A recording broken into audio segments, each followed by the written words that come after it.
Hey everybody, Jason Burmis here, and we are going to continue to talk about real treatments that really work against COVID 1984. So get ready, because we don't know how long this video will be up. We don't know how long Dr. Richard Bartlett will be allowed to keep telling people this information about yet another steroid that he has had a 100% success rate with. That's right, we've talked about prednisolone. We were one of the first people to talk about prednisolone. You still don't hear about that, but they were treating people with that in New York hospitals. Then came dextromethasone. That got in there. We were allowed to talk about that. Still not a silver bullet. But now we have something that doesn't even have to be taken intravenously. We have budesonide. Yes, an inhaler. Let me repeat that. An inhaler that Dr. Richard Bartlett said has worked 100% of the time on patients showing mild symptoms in the very beginning stages of COVID 1984. And why is this important? It's important because you're not going to hear about it on the news. It's important because it's already being censored by medical facilities using or refusing to even try it. And it's important because we are living under a tyranny, folks, a tyranny in which information presented and provided by medical professionals to ordinary citizens like myself and you are being taken off the internet. So before we get to it, before we show you Dr. Richard Bartlett, where you're going to be able to find that very important interview where he lays it down top to bottom, talks about not only his independent study and paper on this, but how the NIH is doing a study on it, but setting themselves up for failure on purpose so they can keep trying to push their mandatory vaccination orders. Folks, I'm fully demonetized on this platform because I'm telling you stuff like this because it's important. We're on the road trying to find all that freedom we talked about, right? That home of the free, land of the brave, right? Or home of the brave, land of the free. Sorry, I pulled a Biden. I'm not running for president. I'm also not slobbering all over myself. But I pulled the Biden.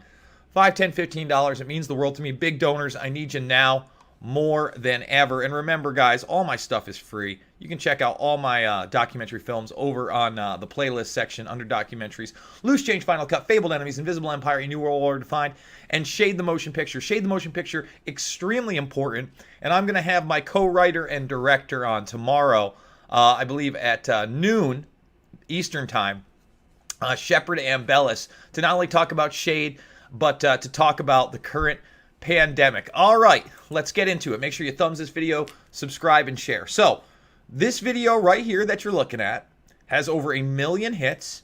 It was put out last week, 1 week ago today, Dr. Richard Bartlett, ACWT interview. Now, let's talk about this gentleman for a minute. He's out of Texas.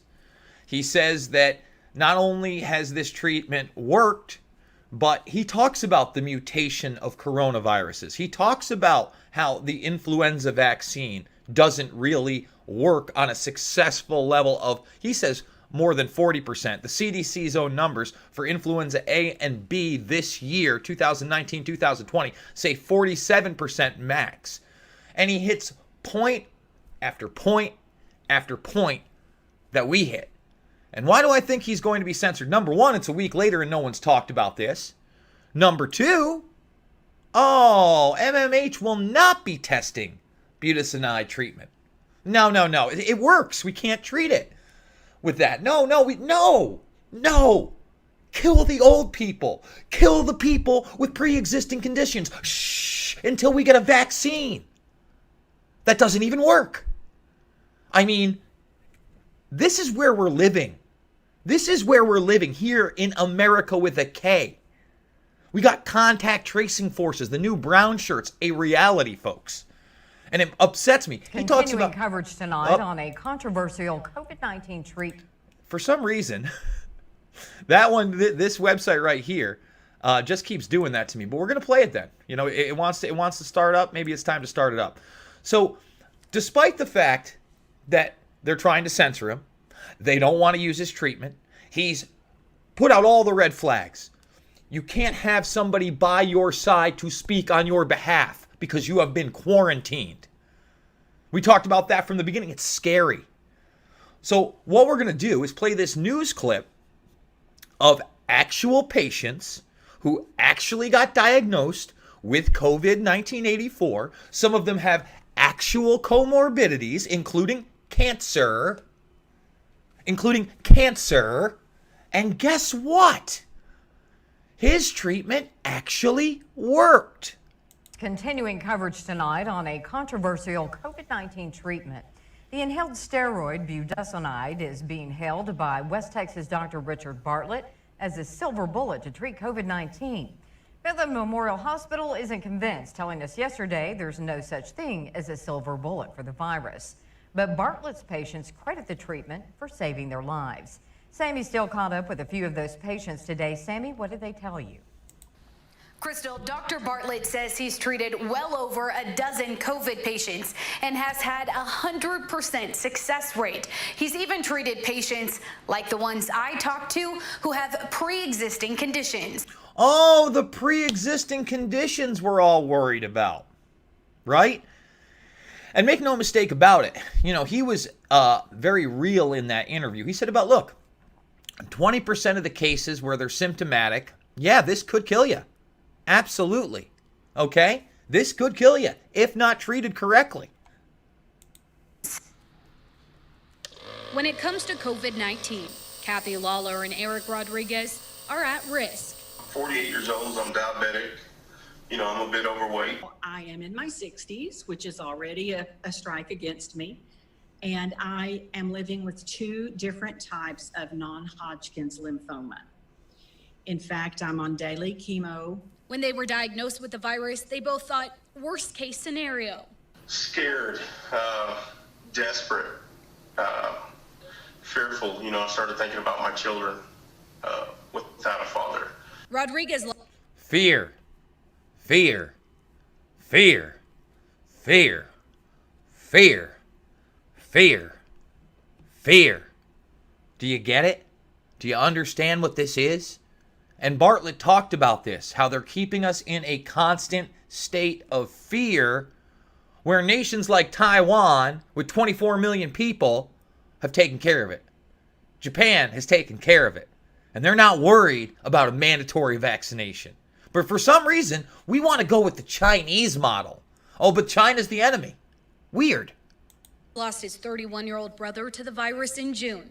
He said he couldn't breathe very well. And for that reason, he sought a different treatment than his brother.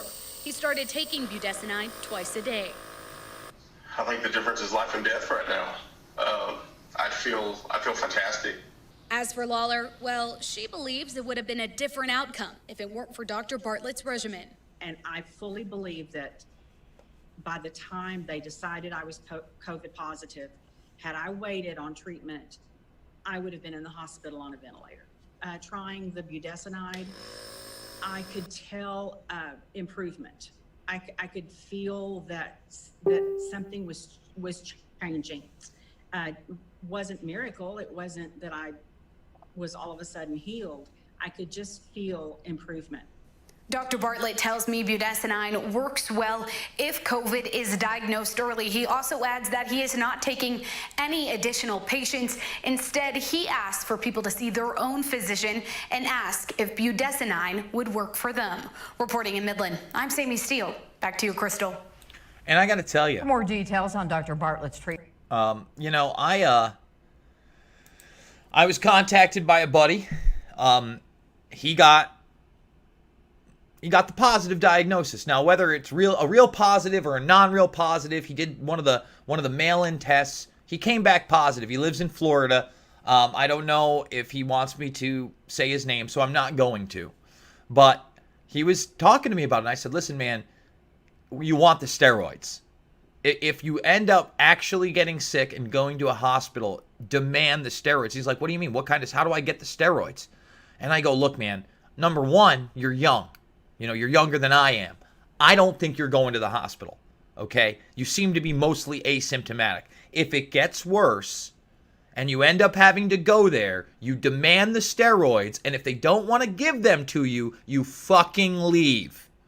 You fucking leave, okay? Because that person that doesn't want to prescribe that to you is not your friend. He shouldn't be a medical professional in the first place. He might as well be a Kevorkian-esque style Dr. Death, in my opinion. And I am so sick of the hype surrounding all of this when we live under a medical tyranny. When from day one, we knew that the people that were vitamin deficient needed more vitamin D, needed more vitamin C. And if they were going to take it, they were going to take it intravenously with steroid treatments. From day one, I was talking about that. From day one, I was saying, well, we can't use mesenchymal stem cells, even though they might work, because we've banned stem cells in this country because we don't have a country of health care. We have a big pharma-produced medical industrial complex that wants the type of martial law in every medical facility where they can go, boop! That one's only going to work for about 6 to 18 months. Then we're going to need to boop for another COVID-1984 shot. And they're already setting you that up. Setting that up. Jeez, I'm babbling here.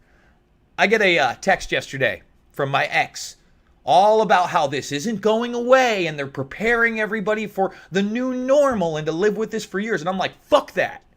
That's not correct. It's not everywhere. I'm traveling the country. I assure you, a lot of people aren't giving into the new normal. The death rates are plummeting, and they would plummet further if we didn't have the kind of medical tyranny that's going on right now here in America. Believe it. You believe in the red, white, and blue? You want to put that hand on your heart and say the Pledge of Allegiance? To what? To what? A system that looks down upon you? That treats you as less than human, that has such disdain for you that they're putting up a literal senile old man who's on video manhandling children and campaigned with Ku Klux Klan grand dragons? That's the kind of respect the people that run America have for you. Wake up, everybody. Pass this information along, especially if you know somebody that's sick. Demand the steroid treatments and get busy. So, folks, as you guys know, I'm fully demonetized on this platform. I need your support now more than ever, especially being on the road. $5, $10, $15, it means the world to me. If you just saw the Jason is Void at Yahoo, that is my PayPal. You could also contribute through there. Big donors, thank you so much for supporting me on the road. I really do appreciate it. If you want to know more about this, if you want to know more about what these global plans are, Invisible Empire, New World Order Defined, Shade the Motion Picture, free of charge on this channel in the documentaries playlist section. There's never a more important time to share that information with others. If you still don't understand what 9/11 really was, Loose Change, Final Cut, and Fabled Enemies. I guarantee it's going to open your eyes. Check me out over at Rockfin. Make sure you're thumbing this video up, subscribing, and sharing. And guys, today we're going to do a special mixed martial mindset in about 3 hours, 4 hours, I think. In 4 hours, we're doing a mixed martial mindset with John Fitch, previewing the upcoming UFC event. Very stoked for that. And then hopefully, I'm going to be meeting up with Jeffrey Wilson, one half of the Conspiracy Farm podcast, the other half being Pat Miletich, where we're going to do a broadcast from somewhere, do a little interview, maybe even a little Ask Me Anything with Jeffrey Wilson of the Conspiracy Farm. He's out in Missouri. So I'm extremely excited to sit down, have a beer with him in a bar with other human beings that aren't afraid to shake my hand. You know, I go to this bar yesterday, and, you know, within like 15, 20 minutes, I'm talking to everybody that's at the bar because I want to know what's going on. And the owner happens to be there at the bar, okay? So we're back and forth, and you know, he introduces himself at the end and says, "Hey, man, thank you." I shook his hand. There are people I've known for 20 plus fucking years that would not shake my fucking hand in New York. It made me sick. Why? Because they've been brainwashed by the establishment and gangsters like Cuomo, and it makes me sick. I love you guys. Thanks for all your support, and I will see you on the flip side.